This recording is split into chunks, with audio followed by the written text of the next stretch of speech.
যৌতুক আমি নিয়ে এই কথা মেয়ে যাবে বলছে বাইতে জামাইতেছে থানায় ওসি সাহেবের বলে গেছিলাম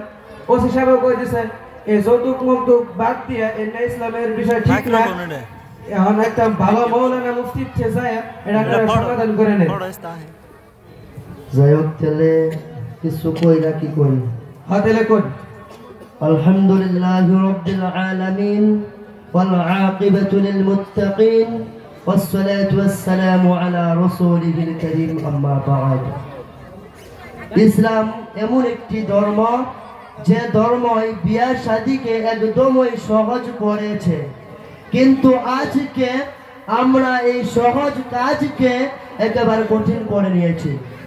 মিশকাত শরীফের 2 নম্বর খণ্ডয় 261 নম্বর পেজের মধ্যে নবীজি সাল্লাল্লাহু আলাইহি ওয়াসাল্লাম বলেন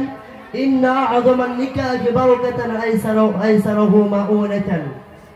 সব থেকে বরকতময় বিয়ে সেইটা যে বিয়ে সবচেয়ে কম কঠোরতা থাকে যৌতুক নিয়া মানে অন্যর ধন নাহক খাওয়া তার উদাহরণ আল্লাহ রাব্বুল আলামিন কুরআনুল কারীমের সূরা বাকারার 188 নম্বর আয়াতের মধ্যে বলেন লা তাকুলু আমওয়ালাকুম বাইনাকুম বিল বাতিল তোমরা অন্য কারো মাল নাহক ভাবে ভক্ষণ করো না তাছাড়া মুসনাদ ইমাম আহমদ নামের গ্রন্থে রয়েছে যে নবীজি সাল্লাল্লাহু আলাইহি ওয়াসাল্লাম বলেন যে ব্যক্তি নাহক ভাবে অন্যর ধন খায় সে সদকা করলে তার সদকা কবুল হবে না আর এই মাল তার জন্য জাহান্নামের সামান তৈরি হয়ে যাবে সবাই কোন নাউযুবিল্লাহ সময়ের অভাবে